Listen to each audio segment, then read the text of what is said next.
Hello, good morning student. How are you? I hope everyone are fine.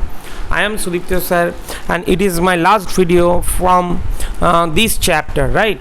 That means from the chapter French Revolution. It is my last video. So let's start. Today our first topic is abolition of slavery. It is very important topic.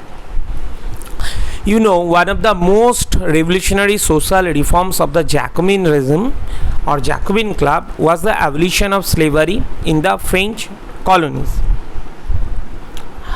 An acute shortage of labor in French Caribbean colonies led to the triangular slave trade between Europe, Africa and America in the 17th century. Who were present in my previous class, you easily realized one thing, because in my previous class I showed you the map also. You realized one thing: first European people, they came in Africa, then they collected, sometime imprisoned and sometime bought the local people of Africa, then they made them as their slave, then they reached to the Caribbean colonies and Americas, then they sold the slave, and again they return back in Europe. That means first from Europe to they came in Africa, then they reached to Caribbean islands, and they also reached to the Caribbean colonies and the America, then they return back to their country. So that means they are also a triangular sea route, or you can say triangular ways, right? For that reason this trade called as triangular slave trade. Who were present in my previous class, they realized these things very easily. French merchants sailed from the ports of Nantes to the African coast, where they brought slaves from the local chieftains, sometimes imprisoned the people of Africa, and they came to the America and Caribbean colonies. Then there they were sold to the plantation owners. The exploitation of slave labor made it possible to meet the growing demand in European markets of sugar, coffee and indigo. Actually mainly sugar, coffee, indigo, these plantations camp or this plantation industry mainly situated in America and Caribbean island. For that reason that means these European owners, they need lot of workers. For that reason they bought slave from the European traders. I hope everyone understood these points.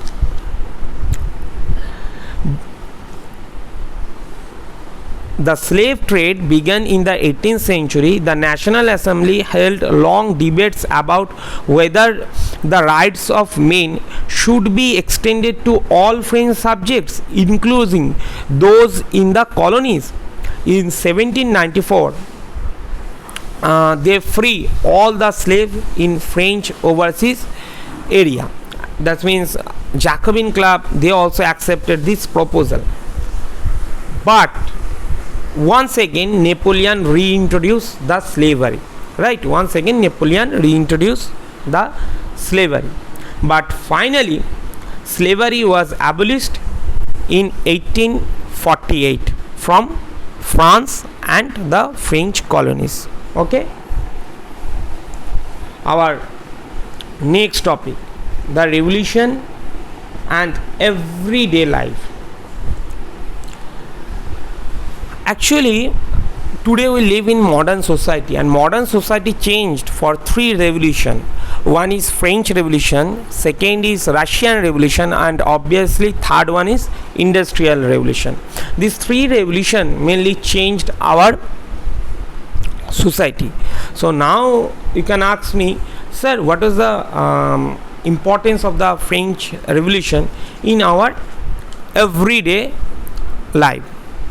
First things is that French Revolution, it's helped to spread the idea of liberty, fraternity and equality through the constitution, through the French constitution, and you know now most of the country they also followed it.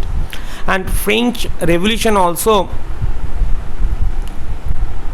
they also gave lot of importance about democratic right. And you know, when the news of French Revolution spread all over the European people, they also started movement in their country. The people in colonies were inspired during the movement for independence. Individual and leader responded to their ideas coming from France. Just I want to give you an example. You know, Tipu Sultan, in that means in from our country, he also made a good friendship with Jacobin Club. Even he planted freedom of tree in our country. Raja Ram Mohan Rai, he welcomed the French revolutionary for their great work, right? That means everywhere where British people, where French people, they made colonies, these countries main also influenced by the French people. They started movement for their demand.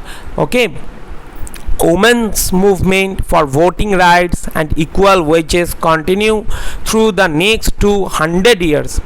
Their fight for right vote was carried out through international suffrage movement. Okay, that means equality, liberty, freedom movement everywhere spread.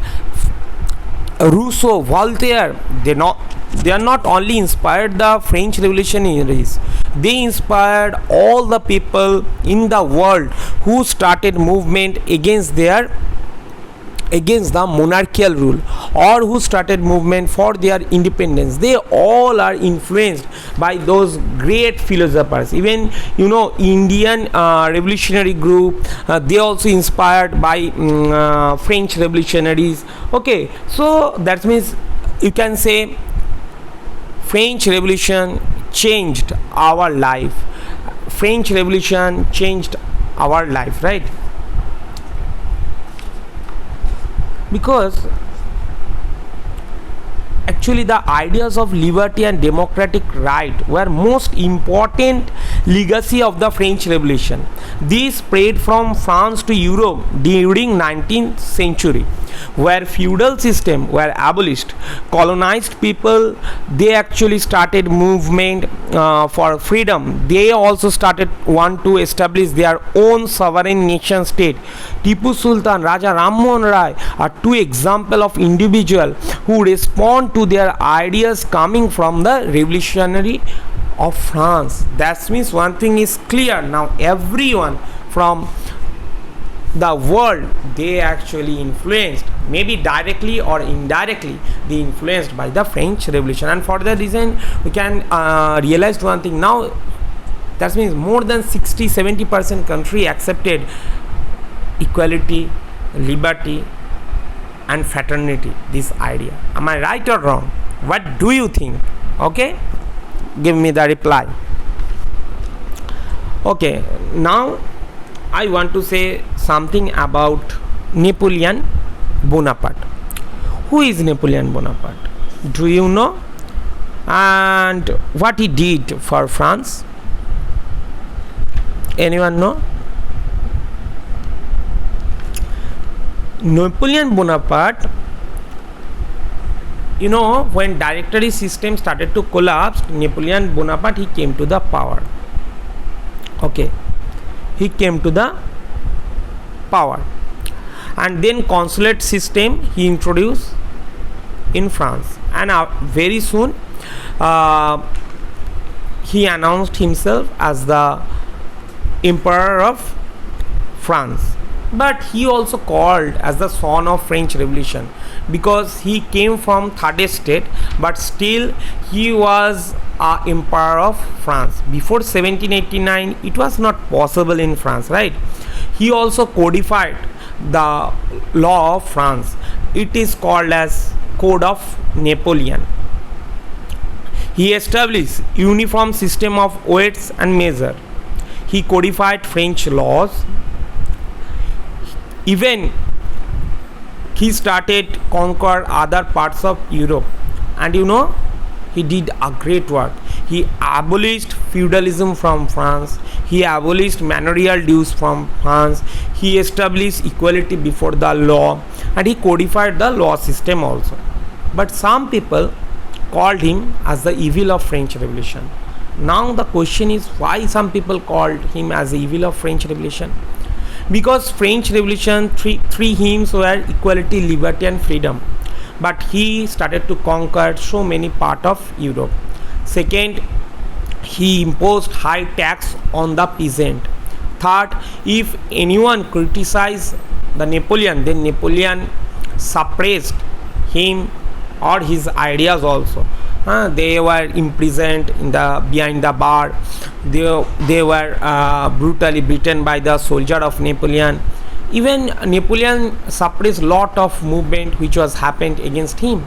So one side we can say as the son of French Revolution, and one side we can say as the evil of French Revolution, right? That's all. It is just a conclusion. So if you have any question, please you can ask me, you can make me a call. And your revision class, it is very important. I will take your revision class in next day, and I hope everyone are present in that class, because in very briefly I will take your revision class. So let's join this class very easily and very briefly. I can explain the whole chapter. Okay, that's all. Have a good day.